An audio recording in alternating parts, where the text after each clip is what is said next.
Hi, Katie. Hiya. Um, just Dennis here, and I'm here with Katie Fraser, who's going to do an interview with me about the terminally ill adults bill. So, Katie, I heard you were worried about this bill, and it's really important that people with learning difficulties get to speak up and have their say about it. I'm really glad that you were happy to do a short interview with me. So, I just wanted to say, this bill is in this bill they're deciding whether people at the end of life could have a prescription that would make them die straight away instead Mm, of waiting their last months out. mm. So I wanted to ask you, what are your concerns about this bill and if it was to get through? My concerns about the bill is if it was to get through, that that I'm worried that disabled people won't have a voice. I'm worried that people with learning difficulties like myself, won't have a say in what they want in their lives in the future. We don't want to have someone to say that we're going to have a DNR slapped on us, which is a do not resuscitate or whatever. We want our voices heard, and we want to make sure that our lives are valid and fulfilling as much as possible. Yeah, absolutely. So those do not resuscitate notices you were talking about there that can happen, that doctors can put on any person's file. Those there was a lot of those during COVID, wasn't there? Are you kind Mm. of saying you feel like it gives us a bit of a sign ahead of times of how it kind of gives us a sign of how our lives are viewed by doctors, doesn't it? Mm. It does.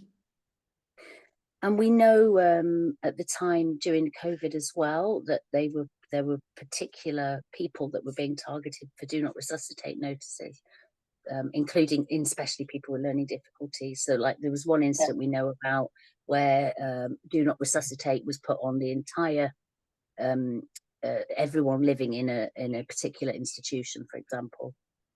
Mm. Um, so yeah, so I think, do you think from having learned what's happened with do not resuscitate during COVID, has that made you more worried or less worried about this bill?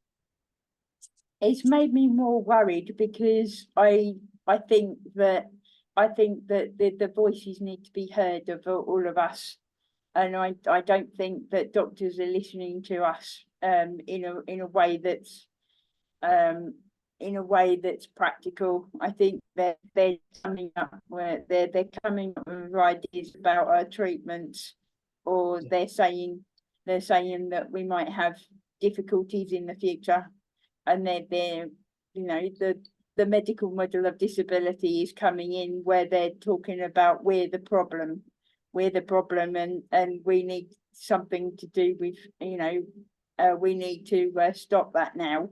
So that's what worries me yeah. about the bill, and I What do you, I don't want to see anything happen to those that are in the disabled community, and all my friends in the disabled community that I know about. yeah, and what do you think the real problems are that people face at those times? Rather than needing a prescription that helps you end your life, what sorts of things do people often need, do you think? I don't know, supporting the workplace, to find jobs, with all these things about the cuts to people's benefits, and so they're saying that disabled people need to find work. I mean, I'm trying to find a job at the moment, and it's very difficult at the moment because, I'm doing all my hardest and all my damnedest to find work and job search, but nothing has come of it yet. And this is what the problems are with disabled people's lives. They might have problems in their health, they might have problems in their families, they might have problems finding work. So yeah, that's where the difficulties are. Yeah, there are massive problems finding accessible work, aren't they? Aren't there? Yeah. And also, I know you've been working really hard in your job search, and like just even Mhm. literally yesterday, you got turned down for two Yeah. jobs I think you would have been awesome at. Yeah. So, it's And then it's no wonder people are struggling in their lives when they can't do the things they need to. Katie, Yeah. so just draw the interview to a close. So your MP, my MP, and all the MPs, hopefully, will be going to vote soon. Today's Thursday, so they'll be voting tomorrow on Friday, Right. which is probably when this video will be out by. And so who's your MP? Who is it you want to hear your message?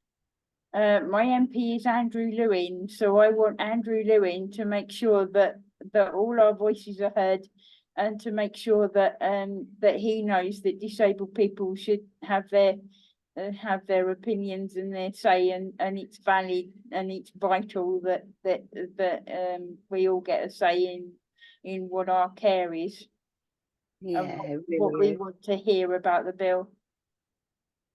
Okay, so hopefully our MPs will vote no tomorrow.